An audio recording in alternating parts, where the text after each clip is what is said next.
My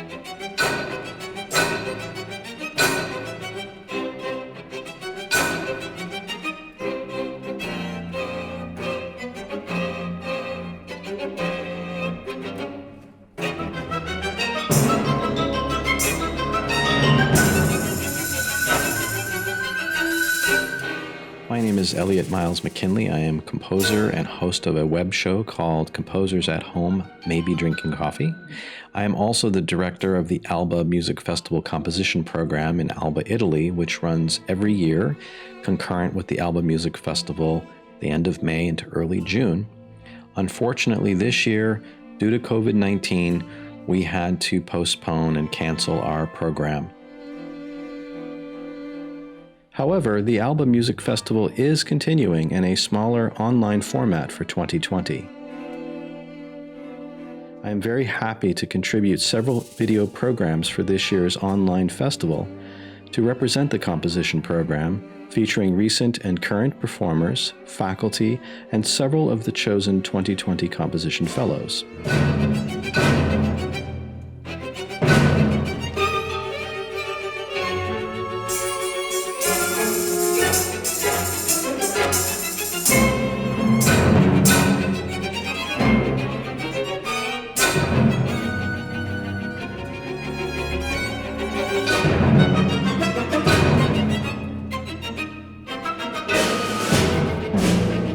So in this episode, I am thrilled to be joined by my friend, violinist, and founding member of the Borromeo String Quartet, Nicholas Kitchen, this morning.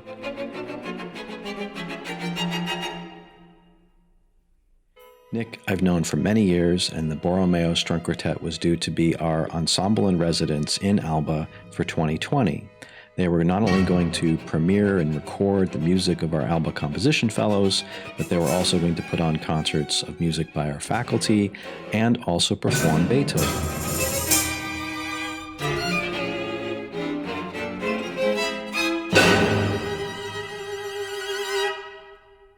So Nick has become something of a specialist in Beethoven, and this is not just because he likes Beethoven, but also because he has used the original manuscripts to dive into Beethoven's working process, not only as a source for learning more about the music, but also for performing the music.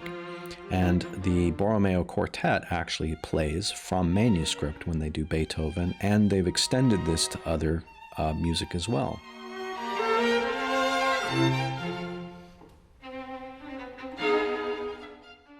So we'll talk to Nick about his interest in exploring the music of Beethoven this way, what got him into it, also how he's used source study to increase his own knowledge of Beethoven's music and his own playing, but also how this translates to how he treats and how the quartet treats the music of other composers, and especially that of living composers and working with living composers and new music.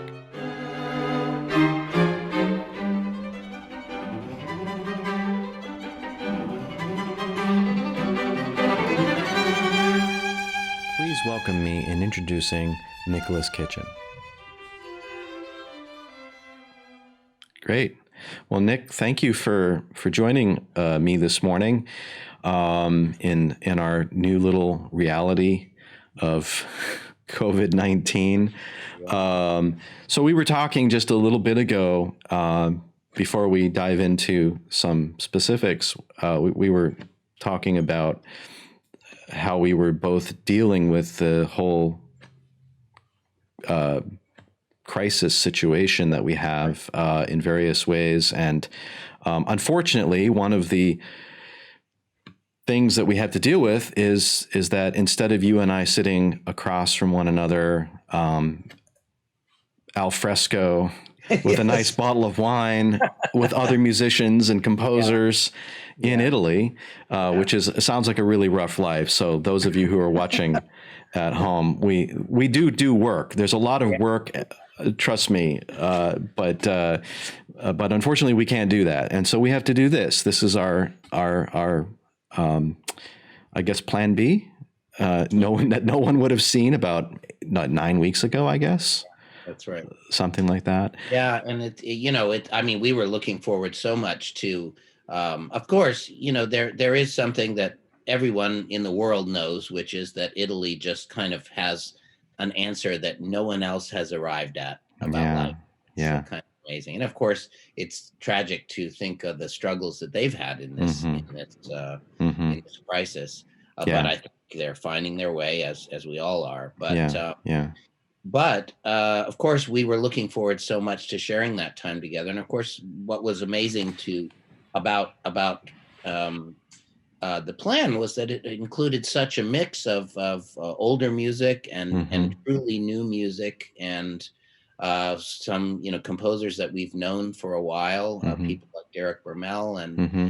and then some young composers that of course we wouldn't have known at all. Yeah. It's amazing to put people together, and festivals have kind of realized that for a long time, but Mm-hmm. it's a kind of magic chemistry, Yeah. and And sad that it won't happen this year, but at least we have the different ways we can still encounter each other and mm-hmm. still get excited about our work and Yeah. where it's going. Yeah. So So, yeah, one of the ways that the Alba Festival has attempted to continue is to have a kind of mini online version of the festival with some pre-recorded concerts and things of this nature. So at least we get to represent a little bit of what we might have done yeah, and talk about some of the things that we would have talked about in yeah. Italy. And I guess in another way, this might open it up to people who might not have been able to go, obviously, to Italy and hear about the things that we can Well, and share. I know I've found, I happen to have archived a lot of concerts that I've played over the years, Hmm. and and I know for many organizations, this is a really nice chance to shine a light on things that may have happened 10 years ago or 8 years ago, or Right, you know, right. and a lot of them are really great concerts, and it's great to be stimulated by them again. Because you and I have known each other for quite a while. We were both crisscrossing at NEC Right, in right, some earlier lifetime, right. which seems like yesterday, but also seems like a million years ago, as all things do. So, can you give us maybe a little brief history of time with regard to the quartet Sure. and its formation initially? Yeah. Well, we um, our quartet technically formed as a summer project in Italy, Mm-hmm. which is why we're called the Borromeo. Borromeo, yeah. And it was because of a suggestion. Both Ruggero Alifranchini, the original second violinist, and myself were students of Szymon Goldberg. Mm-hmm. And he said, you don't have to go to a summer festival. You could get together a quartet and just work hard on some pieces and Mm-hmm. maybe play a few concerts. Mm-hmm. And that might be a great way for you to, you know, have a productive summer. And we Mm-hmm. took him at his word. And Ruggiero said, well, I think my father could help arrange some concerts. In fact, in the area right near Lago Maggiore. And Yeah, it's beautiful there. Oh. well, it is. It is. And our very first concert was right near the Isola Bella and Isola Madre, and right Mm-hmm. Borromeo Island. Mm-hmm. That's in Mm-hmm. fact why our name went that direction. Yeah. Yeah. And we came back, and not to go into too many specifics, but at that moment, the Curtis Institute was going to the Avion Festival, which at that point had also the Avion International String Quartet competition Mm-hmm. happening at the same time. Mm-hmm. And being really stupid as we were, oh, we can do the competition at the same time that the orchestra is there. Mm-hmm. And of course, it really became what was kind of fun was that the press actually liked that a lot, because we were literally bouncing from one round of the competition into an orchestra rehearsal and back, and it was actually fun in a terrible and chaotic kind of way. Yeah. But more importantly, we actually won lots and lots of prizes in that competition, and that became a very important start for Yeah. our career. Yeah. And then very shortly after that, and this is where NEC comes into the picture. Mm-hmm. As we were leaving Curtis, Yisun, our cellist, said, "You know, I really think NEC would be a great place for a string quartet to grow." Mm-hmm. And she talked to her teacher, Larry Lesser, who was the president, Yeah. and said, "Well, you know, is there any chance we might do the artist diploma as a quartet?" Mm-hmm. And he said, "Well, this never happened before, but why don't we'll ask if you can audition?" And Mm-hmm. they asked, and they said yes, and we did the artist diploma, Mm-hmm. and of course, it had never been done, so we Mm-hmm. sort of invented it as we went along. Mm-hmm. Marvelous, Yeah. and it was at that time that we also won Young Concert Artist, and they had not had a quartet for many years. So the moment we won that, we instantly had like 100 concerts. So we just were thrown, absolutely hurled Just into the just swimming pool. like deep end. You were just like, what's this? That's Suddenly right. we're concert artists. That's right. Yeah. But what was great is there we were at NEC, and we were studying with lots of the faculty, which was a great privilege, kind of not having a really structured program. Mm-hmm. And we studied all those pieces we had to play for those concerts, and it was Yeah. amazing. Yeah. And then when we graduated, the school asked us if we would be quartet in residence, and that's basically a very short story that has we've been there since 1992. So That's right. Yeah. Yeah. And that's and then, you know, we've done a lot since then and all sorts of different things, but Right. we've loved having NEC as our real home and sure. our place of training. I mean, NEC is one of the top institutions, New England Conservatory of Music, of which I'm an alum, and it to have that kind of as your home base is just amazing. And Jordan Hall, and again, for those who don't know, have never been to Jordan Hall, it is one of the top 10 halls in the world. It's an amazing place to both experience music and make music. It's incredible the history that your dad had there, and then the history that you had, and you know, Yeah. we feel it's kind of amazing when you think of. I mean, I even get whenever I get a chance to even read about the origins of the conservatory with like Eben Jordan and all his amazing missions with what music could mean to people. It's a great place to feel part of. Yeah, it really is. Could you give us some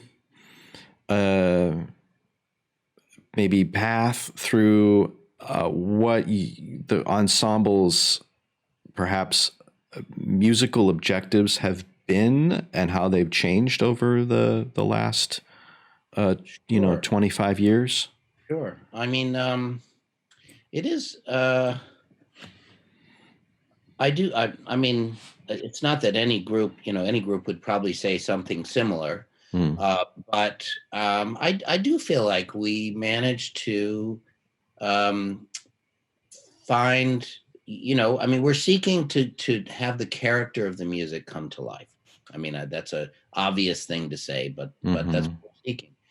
And what's interesting is that when you're kind of truthful about that quest, it often does surprising things, and you have all these kind of paradoxes of both the organizational strength of music, but also the spontaneity and the sort of, they're just wonderful complexities to what that means. And then when you kind of put it into the timeline, I mean, one interesting thing about our quartet is we've now, I picked up on a tradition that started with Mozart and Beethoven and von Swieten way, way back. Where von Swieten he said to the people in his house, please arrange the well-tempered clavier for string quartet. And Mozart did that, and Beethoven did that too. And I kind of said, well, let's go down that road. And so I actually arranged both books of the well-tempered clavier, and we recorded the first book, but we were going to play on March 21st, Bach's birthday this year. We were going to play all of book 2. Wow. Now that didn't happen for reasons. For obvious reasons, right. But nonetheless, we have really gotten into all of those works. And, there are ways quartets sometimes go further back in time. But one thing I love is that when you try to bring those fugues to life, again, the complexity of what that means When people say fugues are a strict form, I find that a very strange statement, actually. Yeah. I shouldn't say strange. There Hmm. are strict things about it, but it's actually one of the most fanciful ways Yeah. music can be unfolded. Yeah. And certainly Yeah. Bach does that like no one else.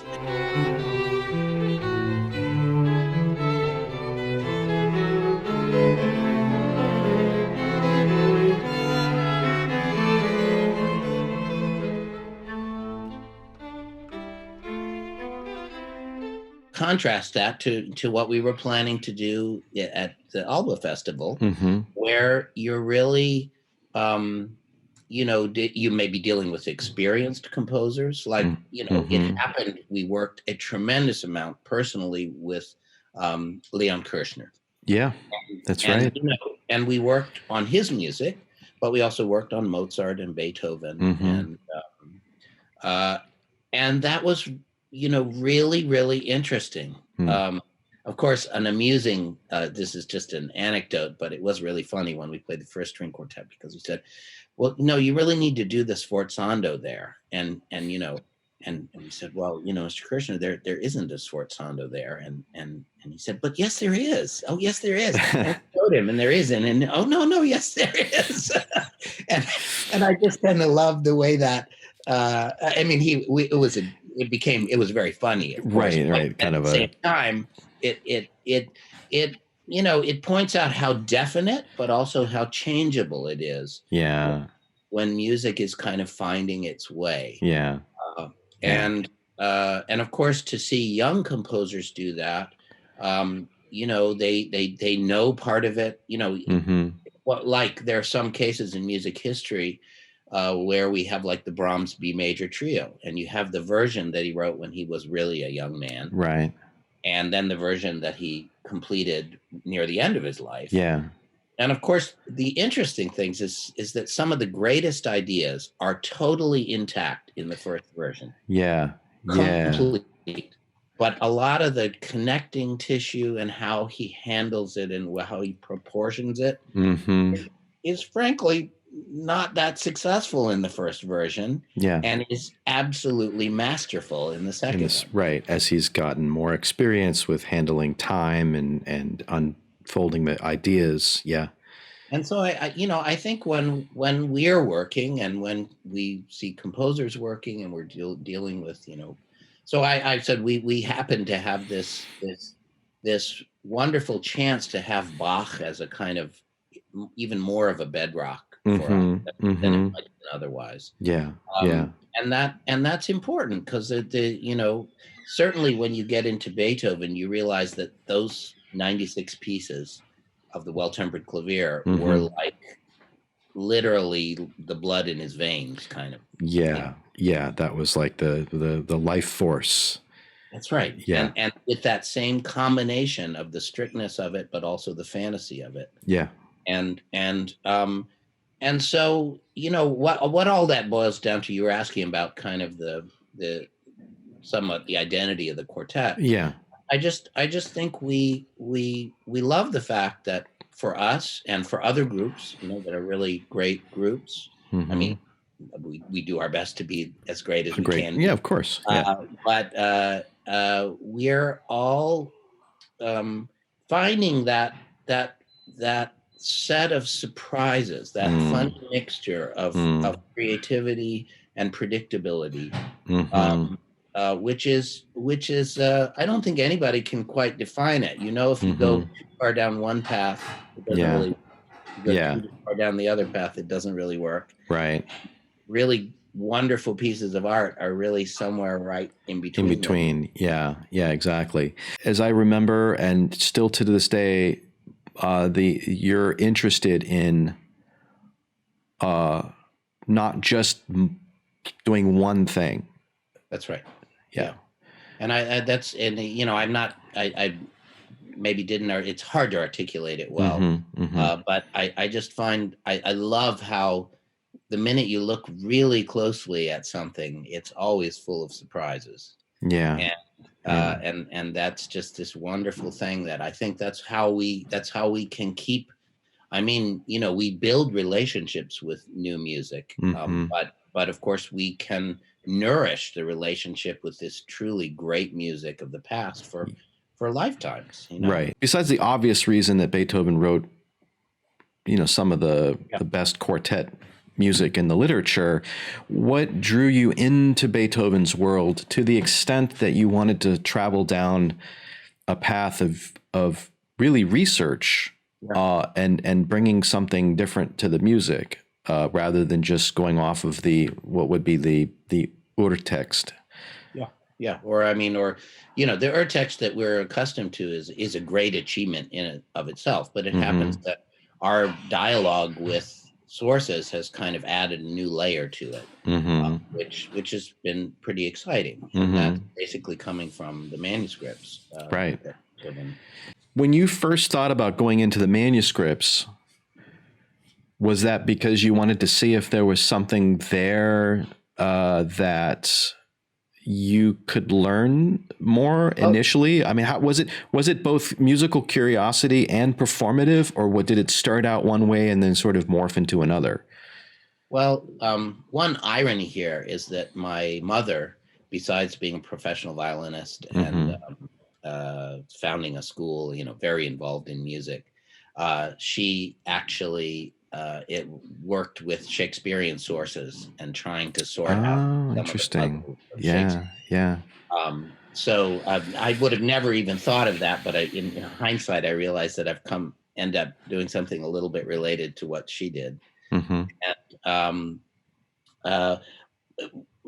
just to give a little idea, I felt very lucky to work with Shimon Goldberg while I was at Curtis Institute of Music. I worked with him for 5 years. I had a special privilege that his widow made an arrangement that I'm playing on his very beautiful Guarneri del Gesù violin, and it's a tremendous honor to do my best to add something to his tradition. But Mr. Goldberg had this amazing way of, he made the point that so many of our great composers, Beethoven and Mozart and Haydn even, I think of it that way, and Bartók and Brahms and etc. Right. Not all of them were great performers, but many of them were great performers. And so when they wrote for an instrument and when they conceived of the stage, they were conceiving of it from this core experience that they themselves had and excelled at. And that meant that when Beethoven wrote a score, he was not just sort of carrying out a logic that was intrinsic to the score itself. He was combining that with a firsthand connoisseur's knowledge of what it means to be on stage. So when he gives advice about staccato or a certain kind of item, that it's not it's not in any way a decorative item. Yeah, right. It's not just there for some filigree. That's right. I mean, not that it would be, but what Mr. Goldberg was saying is you've got to take it as the advice from one performer to another. Yeah. And he also had a wonderful statement that I've so often thought of. That got to remember that the composer wants the piece to succeed even more than you do. That's funny. It's putting it, I mean, it's true, but putting it that way is sort of like, it's like saying what's obvious. Yeah, that's right. and not thinking about, And so we actually had one of the most meaningful learning experiences while I was at Curtis was using the urtext editions, but we went over and over a few times through all the Beethoven piano violin sonatas. Okay. And of course, Beethoven was a decent violinist, but of course he was a great pianist. Yeah. And so looking at the way the piano scores are arranged and the instructions, we just learned so much from Mr. Goldberg about marking and what those markings might be really understood. And interestingly, he always emphasized that Beethoven was a person who he didn't invent it. It's existed before, but he explored a world of pianissimo, which became a kind of a magic world. Yeah. Yeah. Something that was really almost beyond human experience. And I think, and that was for a lot of reasons. There were a lot of currents where people were saying, yeah, we've got to make music that really speaks to this spiritual side. Yeah. And boy, he could do it, and it was usually in pianissimo. Now, the reason I'm mentioning that is because so Mr. Goldberg brought a lot of exploration into how do we make those pianissimos really have that outrageous effect that is possible. Yeah. In other words, make them come to life. Right. And this is where it became kind of, so that, fast forward, the Borromeo Quartet's done a number of Beethoven cycles. We've done all of the pieces. Right. We're doing our very best with that. It's around 2007, and this is another thing related to Mr. Goldberg. Like I showed up at my first lesson for a violin and I had a violin part, and he's kind of like, "Well, why'd you bring a violin part? Bring the score." And so the next lesson, I had the score, and basically I never put down the scores ever since then, because I realized it doesn't make any sense not to study it from the score. Yeah. And of course, at those times, back in the 1990s, you really couldn't play off the score, and not as a violinist anyway. I was just thinking about this because technology has now started to, in the last 5 years, really 10 years, even depending on who had what, now it is possible to play off of score. And so, comes around to 2006 or 7. I saw actually Meng Che Liu and Chris O'Reilly play tablet, and both of them used a page turning pedal. And I was like, that's it. How you do it. Right.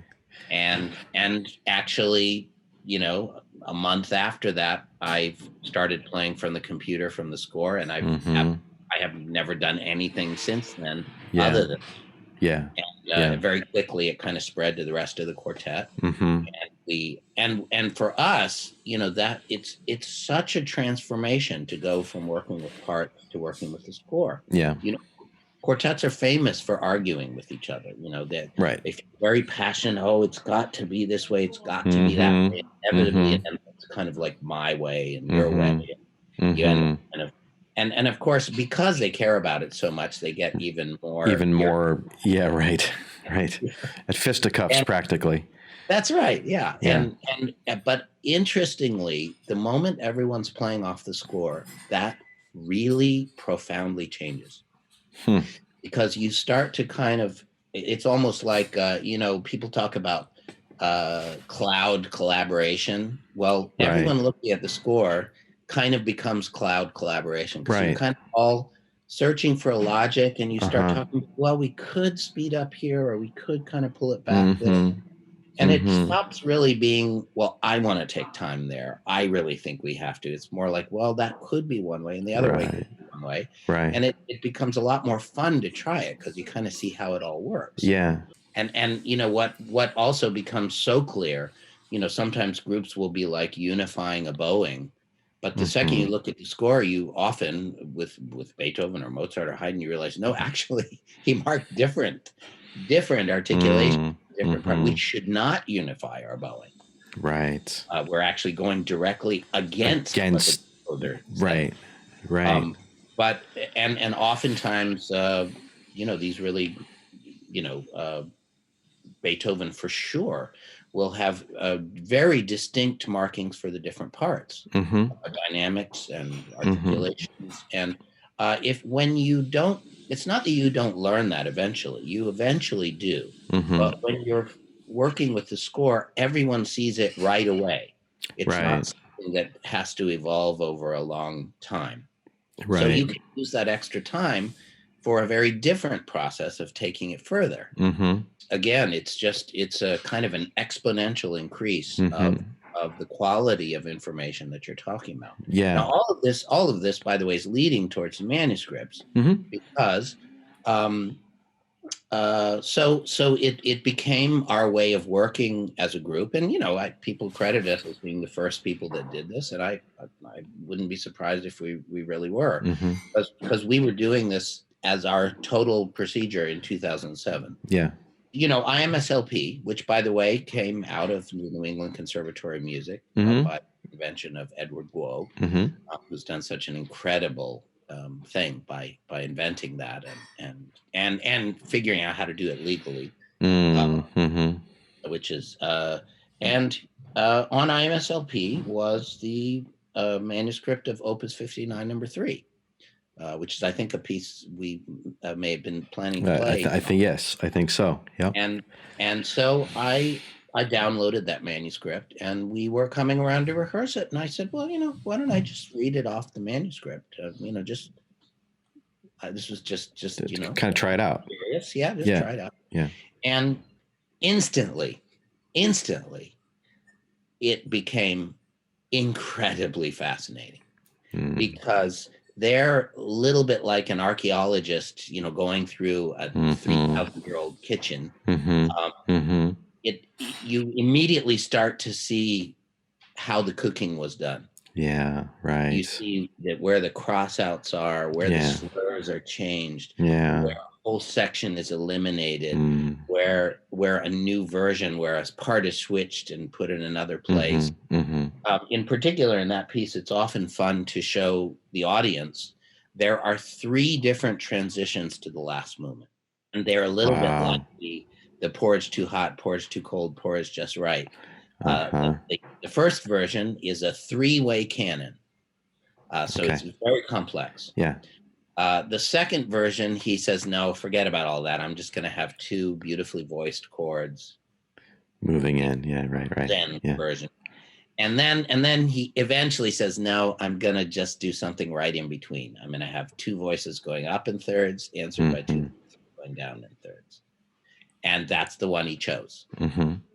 And then immediately on the next page is everyone loves the last movement. It's so, ebullient and unbelievable, and etc. And you see immediately that used to be forte. He just crashed right in with all this energy. Okay. And you see, in fact, a whole sub layer of a completely different dynamic scheme for the first 80 bars.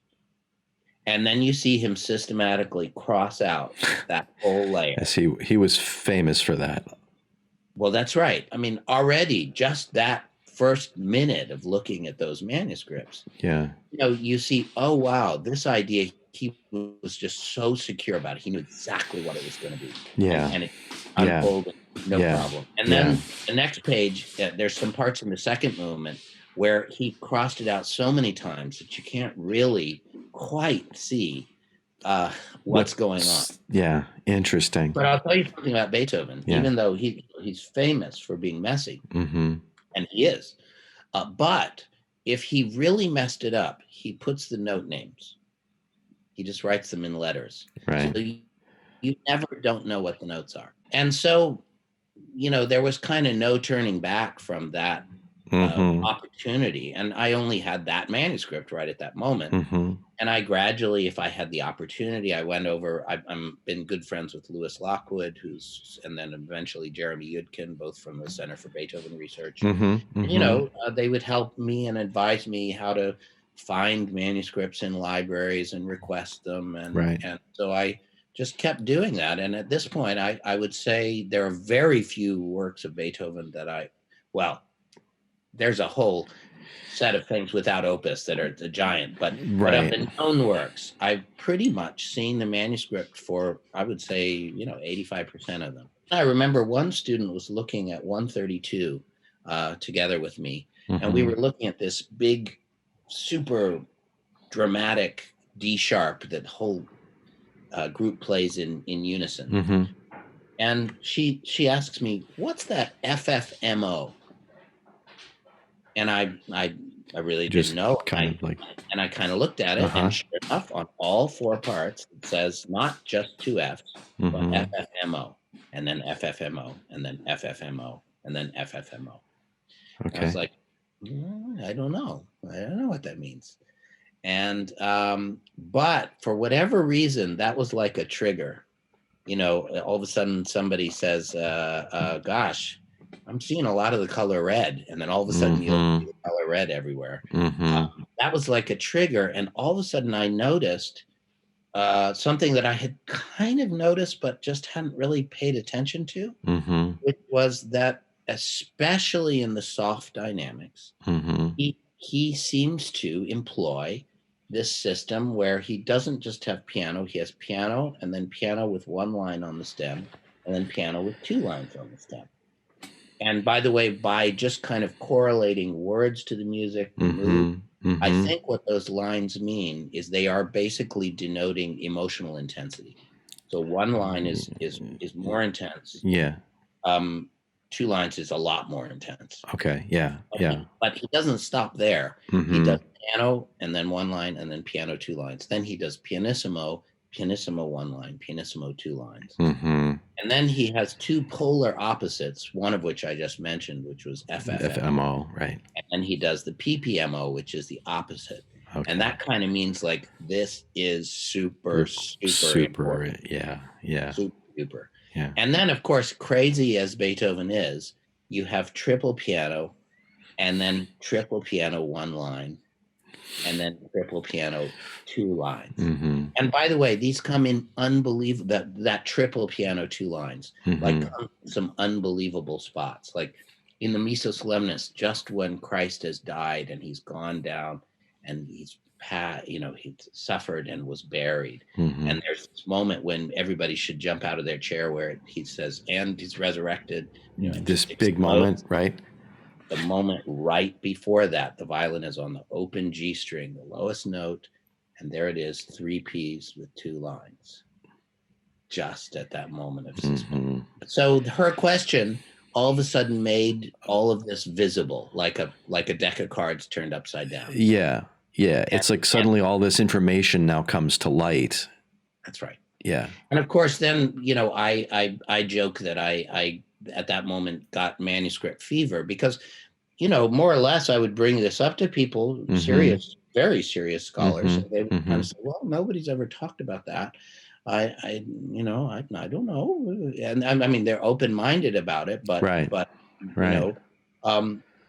and so it was very important to me to really look at as many scores as I could. And of course, if I had started to see, this sort of is a mood of a certain moment where he tried something out and then just abandon it, right? Yeah. But that's not how it's turned out. Actually, in every major work between 1802 and 1827, this system seems to be on purpose and exactly the same. Right. What seems to be consistently interesting and provides insights is that it seems, by the way, in forte dynamics, he does importance by adding letters. So if it's just forte, it's F. If it's a little more important, it's FO, like the beginning of the first note of 127. Right. If it's even more important, it's FOR. He skips FORT, but then if it's super important, it's the whole word forte. Forte. Interesting. Wow. And then staccato, and he also seems to be very important to Beethoven whether a swell pair is closed into a diamond or open. Interesting. And most, of course, in printing, they're all done like this. Right. And you can, that's okay. It's not like there's a terrible misunderstanding there, except there's wonderful spots that you can see in the scores where he makes it connected and he crosses it out and then he tries it again, disconnected, and then he makes it connected again, he crosses it out, and then he makes it disconnected again. And so clearly, and there are other ones where it was disconnected and then he draws in the connections. Oh, wow. And makes notes on pages that says, even though this is crossing the page, it's in one line. Yeah. Of course, we played the piece that your father wrote for Richard Stoltzman and our quartet.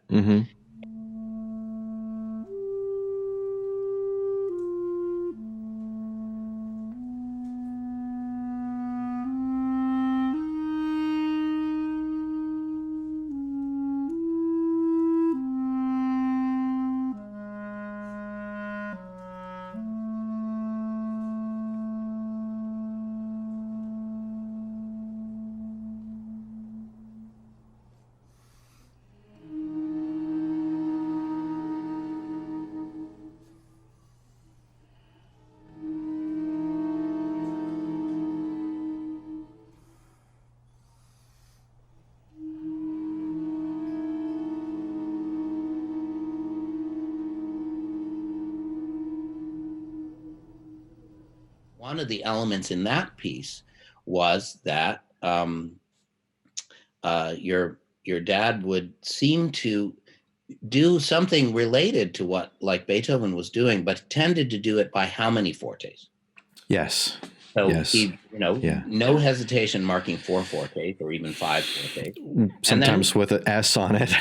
Yeah, right. S, F, F, F, F, F, F. That's right. That's right.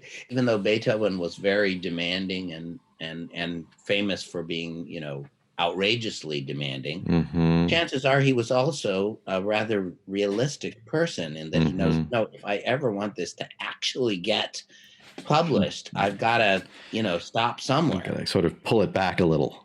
Yeah.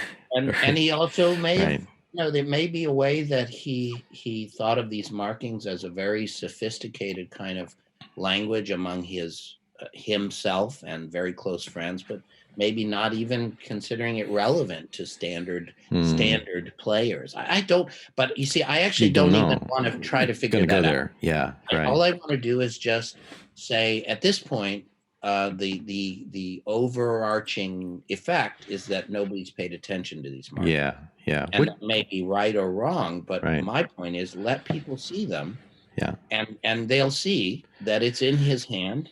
It's thousands of times. It's never a different way. See them.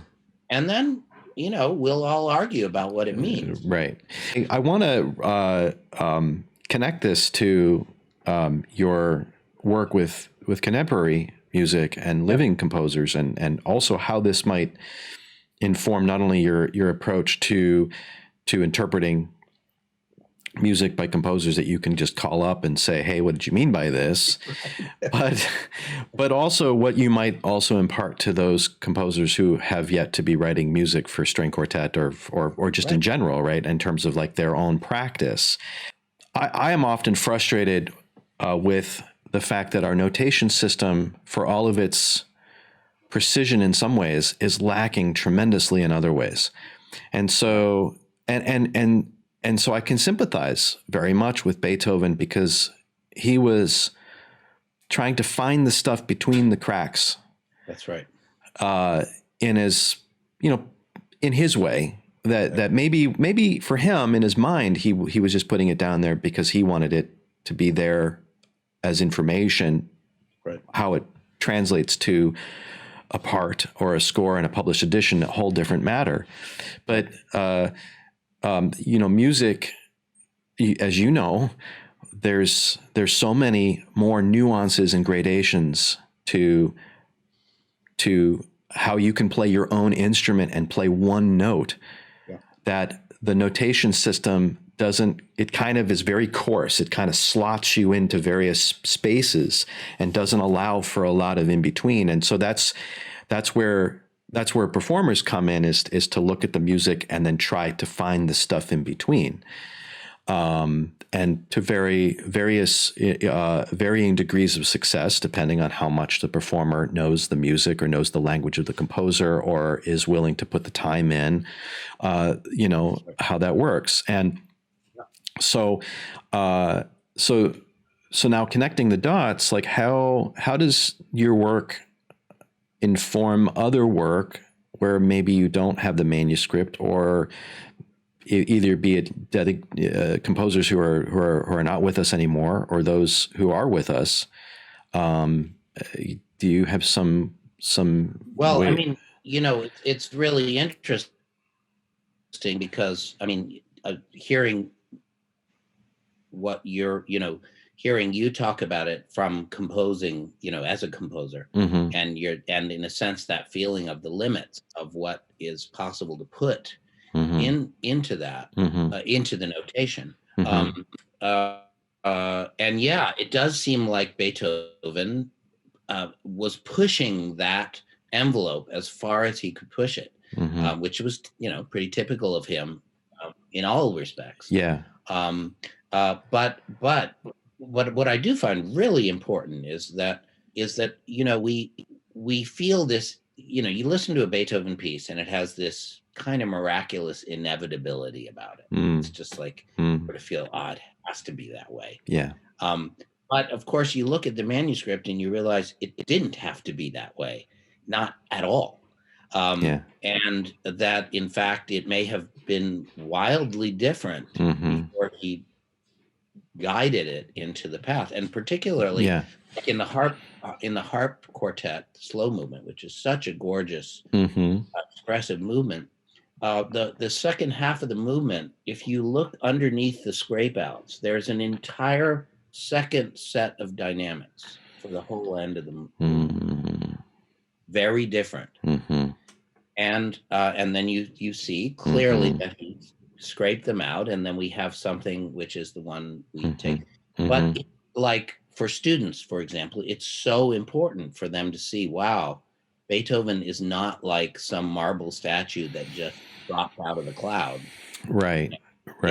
It could have been a lot of different ways. With modern compositions, that also reaffirms the fact that we need to, it's a little bit of a paradox where you really need to pay attention to everything that was put there by the composer, but you also need to say, together we want to have the freedom to try something that is not as boxed in as that marking. And of course, when you get the chance to work together, often that's exactly what happens. They say, well, that's not exactly what I marked, but I kind of like where that's going, or or maybe it is what I marked, but it's a new version of it. You know? As a composition teacher, and I try to impart to students that you can have a very specific idea for maybe how something could go in your mind, and but be open to the possibility of what the performer may show you, because you're not always going to be there. Number one, and if you want to sort of think in some hyperbole, you can say, well, 200 years from now, when you're definitely not there to say, no, it should be the other way, you're going to be trusting whatever it is, be it the recording or the score or whatever that document is, to a performer to bring it to life. And so the flexibility, especially amongst young composers, and I find that some young composers aren't flexible where they should be, and some are too flexible where they shouldn't be. And it's a funny balance, because obviously you need direction. You're like, well, do you want it to be loud here or not? And oh, whatever, and that doesn't help you at all. That's just like, and that's I keep saying it, but I feel like, when one gets close to music and gets close to really trying to make it speak to people, you encounter all of these paradoxes where it has to be both more restricted but more free. And by the way, Beethoven was fond of kind of expressing something like that. The famous thing he said about the grosse fugue is, somewhat studied, somewhat free. And so I think he was very, and I love this one quote of his where he was writing out just a description of an opera he had in his mind, which he never wrote. But in many ways, I connected it to the Missa Solemnis, because the Missa Solemnis. One amazing thing about the Missa Solemnis is you have Dona Nobis Pacem, the end of the mass. And, he's been using grand orchestra with timpani and trumpets. He purposefully doesn't put the timpani in the key that the piece is going to finish. The timpani is in the key of the war trumpets and the war drums. And they are always pianissimo, and they're always in the background. But the timpani doesn't join the finale of the piece. And the finale is not, the Fifth Symphony, you just end and end and end and end and end, and huge celebration. The Missa Solemnis is, you've been listening for an hour and a half, and it has a wonderful end, but it just kind of happens. It doesn't include the timpani. So in a sense, there's this philosophy. And by the way, what he said about the opera is, I'm going to use tonality in a way that leaves questions. Because he says, in this unsettled time we live in, it's not appropriate to write too civilized a music.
So we would have been in Alba.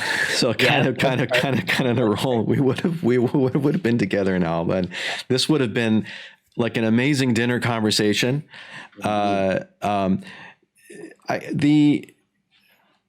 When you just to kind of come up to the composition program and the quartet. So those of you who are watching the Alba composition program, a number of young composers and sometimes not so young composers, but composers engage in lessons and master classes and workshops and have music written for the ensemble in residence. And so in 2020, our ensemble in residence was the Borromeo String Quartet.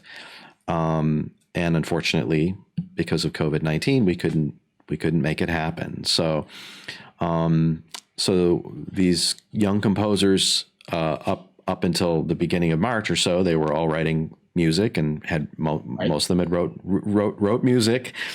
So there's 11 or so small string quartet movements sitting now in limbo.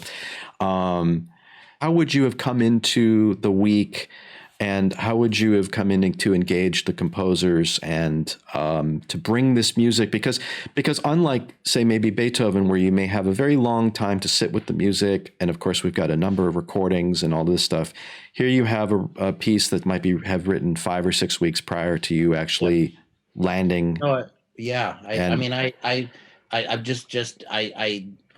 it happens that it's one of my favorite things that happens, and you know, we get a score, and frankly, I think we basically throw everything at it. You know, we just try to get notes going. We try to look at some of the interrelationships. We try it slowly. We try it fast. We, you know, just anything to just get it up off the ground. And what I find, my favorite moment, and it tends to be a moment. There's a certain moment when it stops just being notes, right, and it becomes music. Yeah, and it usually, it's as if, you know, it's like that day when the trees bud, you know. Right. Suddenly it's winter, and then suddenly it's spring. Suddenly the leaves like we just had last week. Yeah, right. That's right. Yeah. And I still can't believe how within 24 hours you have thousands of leaves that weren't there the day before. Right. You know? Right. In this case, we're actually still practicing it in a pretty straightforward way. But what's happened is the mental frame, all of a sudden, the landscape has become something which has that meaning. Like, okay, now I kind of sense what this is trying to do. I know where we're going to aim, and that might change. It's not that that's a fixed thing. Point. Yeah. But I love that moment. And there doesn't seem to be any systematic way to get to that moment. As I said, you just kind of throw everything at it until it happens. And you know, I suppose there might be a piece which is so difficult that it never happens. But I've never really had that happen. There's always been that turning point where it becomes a personal expression, and you start to feel in an instinctive way. Okay, that's what the person who wrote this. Yeah. You know, I get it. Yeah. Now you might be wrong. Who knows? But sure. The point is one has that sensation. I have seen pieces evolve where I you know, I'm the composer. Some composers have told us and me, you know, wow, I you know, like something new happened that I didn't quite expect to happen. You know, and it's not that either of us can say what it is exactly, but the piece kind of takes on a life of its own. How does getting to know a composer, especially a young composer, but it could be any composer, personally change your relationship to their music?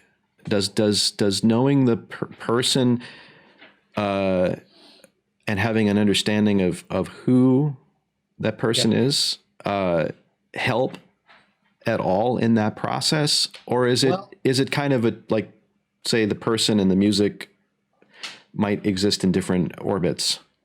Well, I mean, it is interesting because I mean, we keep saying, I know this word keeps coming up, but there is a kind of a paradox where I mean, just because we happen to talk about Leon Kirshner, who I Yeah. happen to know both personally, and you know, um, it, you can't separate the person and the music, but actually they are two completely, they are universes that kind of exist parallel to each other. Some interesting other composers we had personal exchanges with were John Cage and Hmm. Ligeti. We had the chance to work with him, Oh, which was right. That's right. He came to NEC. yeah. And And we played the second quartet for him, and he, at first he said, I don't really I don't really relate to this anymore. Which was okay. he's, And that was what he said for about a minute. And uh-huh. then he started to get into, oh no, well, you've got to actually have this color and you've got to get that. And you've Uh-huh. got Uh-huh. Right. to, Right.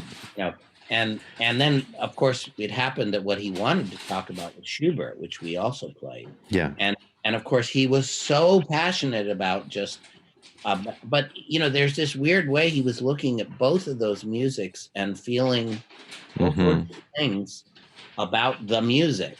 Yeah. Yeah.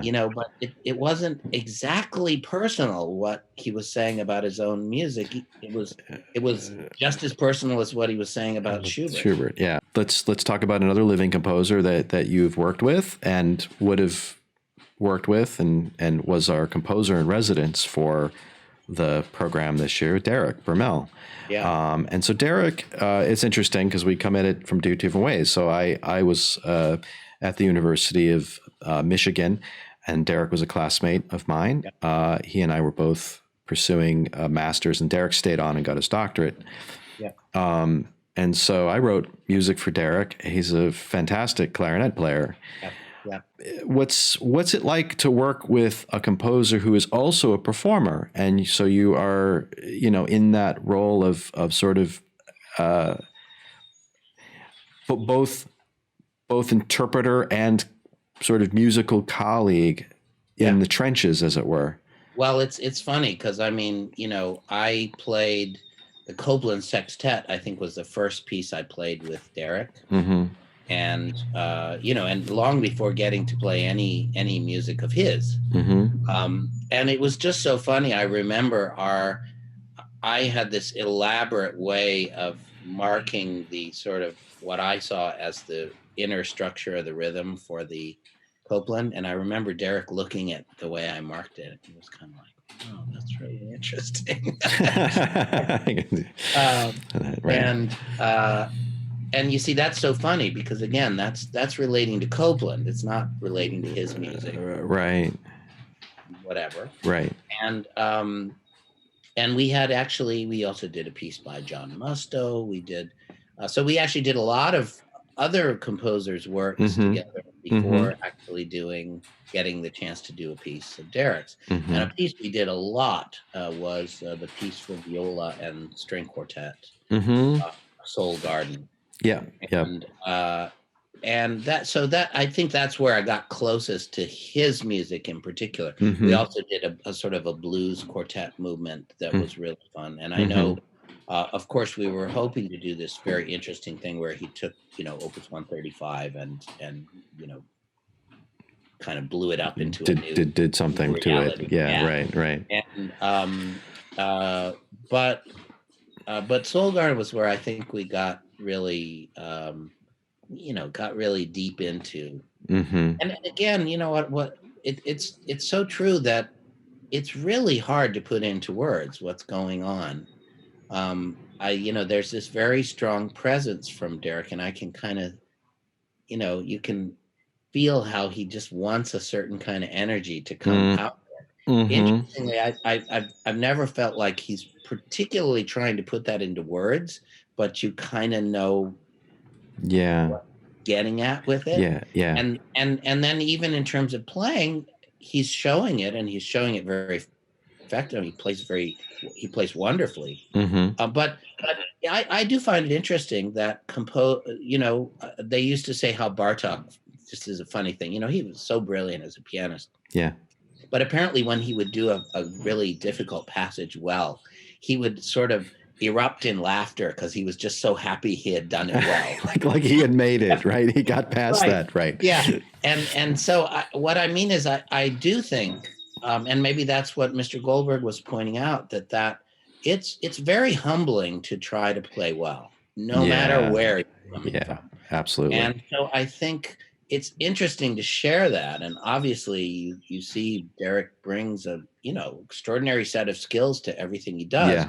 But like all players, he has to concentrate to really do it, at that highest level he can. And then we share that concentration, and we share that that sort of searching for doing it as well as we can. Yeah. Really, it's all about the experience of making the music, or actually making the sound become music.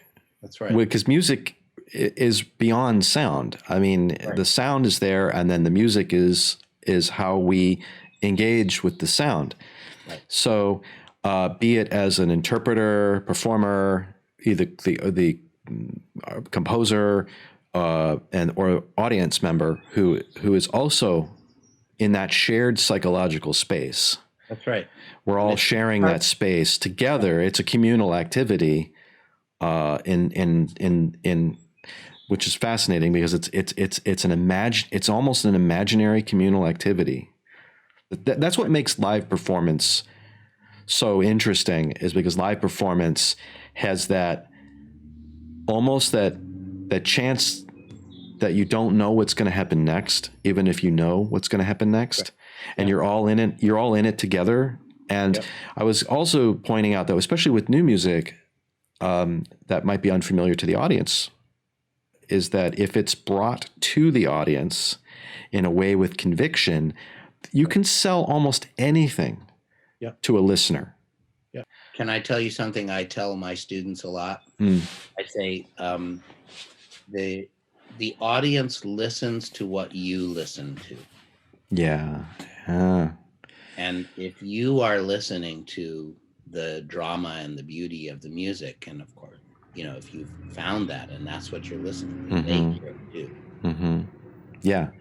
Well, Nick, thank you so much for joining me this morning and having a little coffee. I again, in a few years, we'll try to do this in person in Alba, over espresso and wine and all the other nice things. Like you said, the Italians found a way to live life that's why we keep going back to Italy. I mean, people always say, well, what's the big deal with Italy? Just go there and you'll know exactly what we're talking about.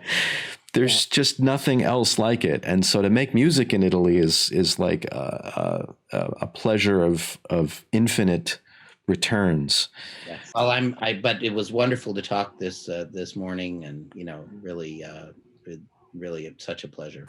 Yeah, and I know that everyone in Italy at the Alba Festival, of course, they're very saddened, but they're very happy to be able to bring some of this to life, at the very least, in a virtual way. I would like to again thank today's guest, Nicholas Kitchen of the Borromeo String Quartet.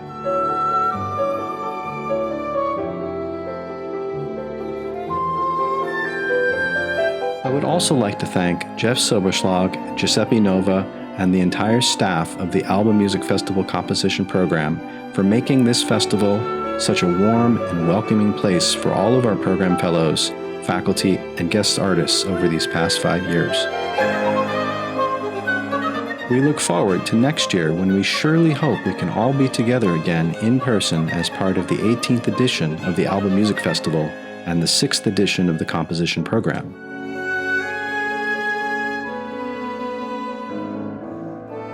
2021 is set to be a great year for the program and will feature Hub New Music as the ensemble in residence, along with Hannah Lash as the composer in residence.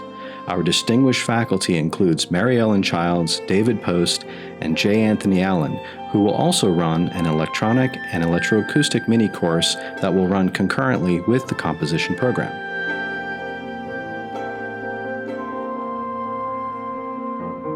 Guest artists will include jazz guitarist and composer Barry Finnerty, who recorded with Miles Davis and was a founding member of the Brecker Brothers Band. Musicologist and guitarist Enrico Merlin, who is one of the leading Miles Davis scholars, will visit as well, and composer and multidisciplinary instrumentalist Alex Lubet, who is professor of composition at the University of Minnesota Twin Cities, will attend and give several lectures. Applications will open later in the summer of 2020. Please visit www.albacomposition.com for more information. Also, visit our page on Facebook/Alba Composition and Instagram @Alba Composition. We thank you very much for taking the time to watch today's program, and we wish all of you to remain happy, healthy, and safe.